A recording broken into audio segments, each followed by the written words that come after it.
Welcome to my review of the Clawlab Tufting Gun H1.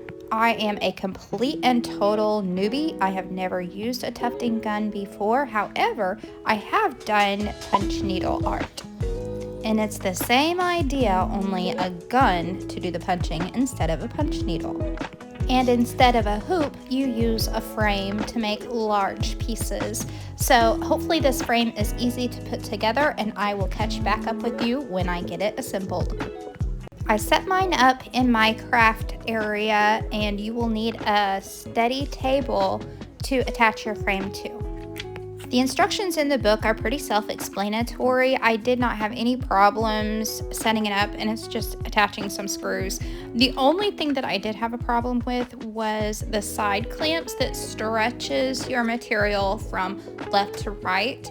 I didn't understand that those would open. It's not clear in the instruction book, but those do open. They're a little hard to get open because you feel like you're going to break the plastic, but it's not going to break. You just snap them open, and that is what's going to hold your fabric left to right and do stretching. The instructions were simple on how to attach the fabric to the frame. I had no problems following that, and the knobs turn easily to stretch the material. You want a very tight, taut stretch on your cloth. Now, I wanted to review this thing because I've been interested, and I asked them to send me the pink one, and I was so hoping that they actually had a pink one to send. I was afraid that they might have sold out and there might not be an available one, but they sent me the pink one. It is the most adorable, isn't it? And so I was very excited to get started on my very first project. The gun comes with a threading device, which you will need and keep track of because you're going to be threading this gun a lot to start. It is a learning curve. Beware. It is a learning curve. And the manual even tells you to start off in a slower speed, and that's what I did. I started out with the 1/5 of the little dial lit up green like it says, but you know, that's fine to start your first few stitches, but I'm going to tell you right up front, don't go too slow with this thing because it's just going to throw you off.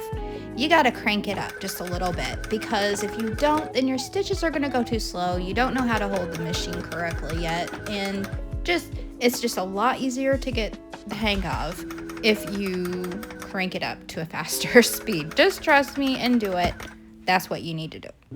There are lots of ways to get your images onto your cloth. You can freehand draw, you can trace like I'm going to do, you can use a projector, you know, lots of different ways. I just printed out a teddy bear outline, and I'm going to tape it on the back and trace mine. I wanted to test what the yarn would do if it wasn't the yarn that they sent. So this is Walmart yarn, the Super Value, whatever.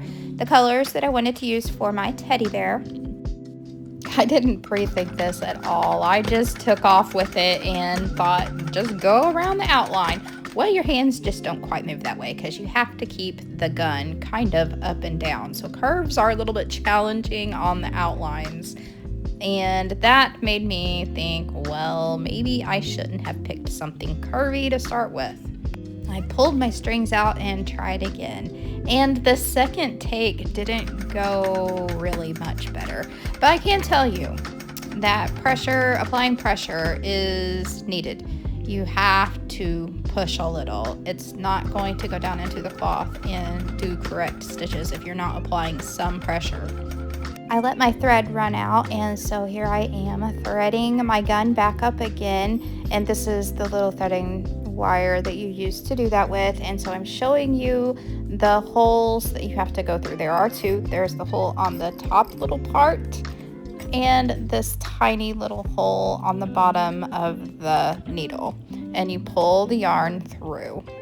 Later on, I finally figure out and learn how to better keep my yarn from running out of the gun, because this is what's going to cause the most problems. Letting the yarn run out of the gun causes the gun to run through the material, poking large holes in the material with no thread, no yarn. So it's just damaging the material, and you're not getting any tufting done, and it's kind of hard to tuft over material that's been damaged with those large holes.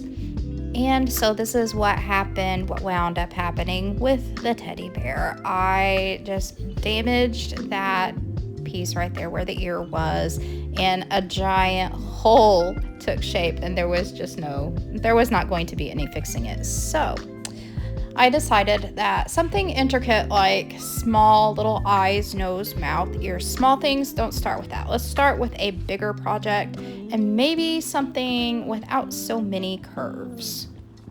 So I did kind of a mini rug design. I just took my ruler and tried to draw some straight lines on there, and a checkerboard pattern I thought would be the easiest thing to do maybe. So I started out this new design on the lower speed setting, and I had some pretty good runs with it like that, but I kept on having the problem of the yarn running out. So I had to stop and rethread this gun so many times just because I could not figure out how to keep the yarn from running out.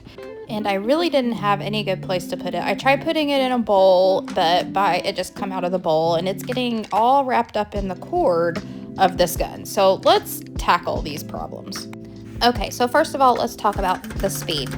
And I'm still on a low speed setting here, and I'm getting some decent stitches, but watch this when you compare to how it goes with the faster setting.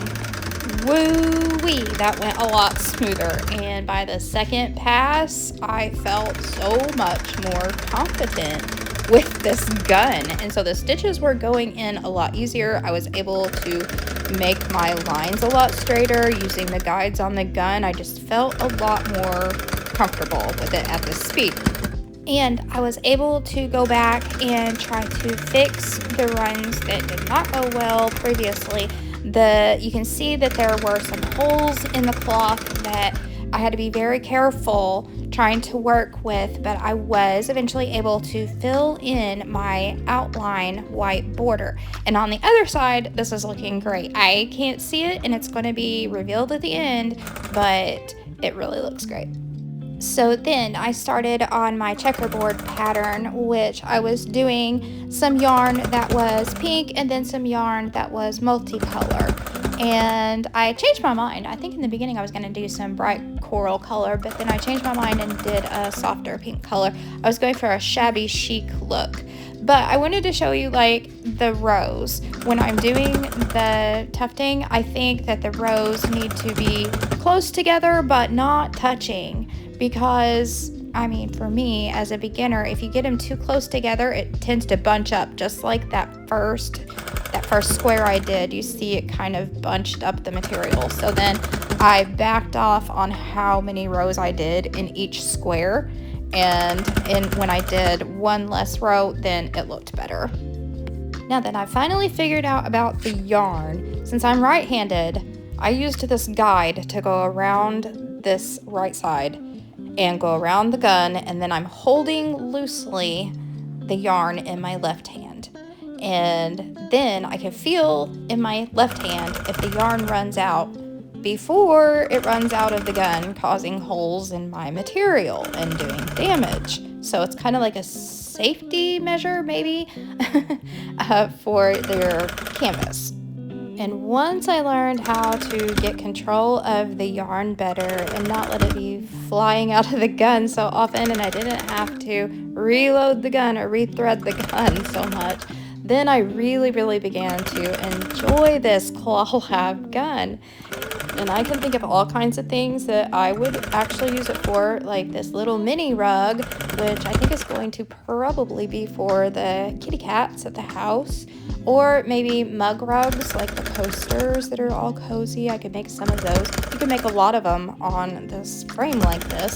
So yeah, I'm enjoying the gun now, but it was a struggle at first. Struggle bus, warning. But if you stay persistent and if you take some tips, start on the higher speed setting, first of all, and second of all, manage your yarn. Keep your yarn kind of in one hand, and that way you'll know before it runs out of the gun. So this is what it looked like when I cut it off of the frame, and then I used scissors just to cut off some of the woolly bits and make it kind of more uniform.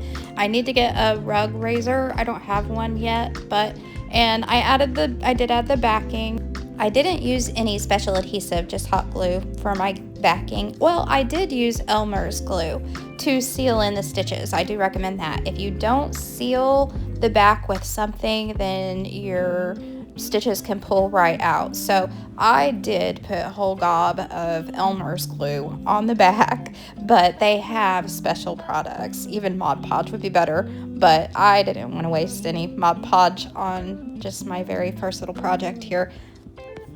And I do like the backing. It's really soft, makes everything nice. And this is going to be a great napping mat for my little buddies. Now, I have a code. If you're interested in getting one of these Clawlab guns, there is a code that you can put in at checkout that will get you 10% off. And I will leave that code here on the screen for you, and it will also be in the description box down below. So check it out and see how creative you can get with a tufting gun. I plan to make a lot more of these, and I think some of those mug rugs as I get better with the intricate work maybe. So thanks for watching. Bye.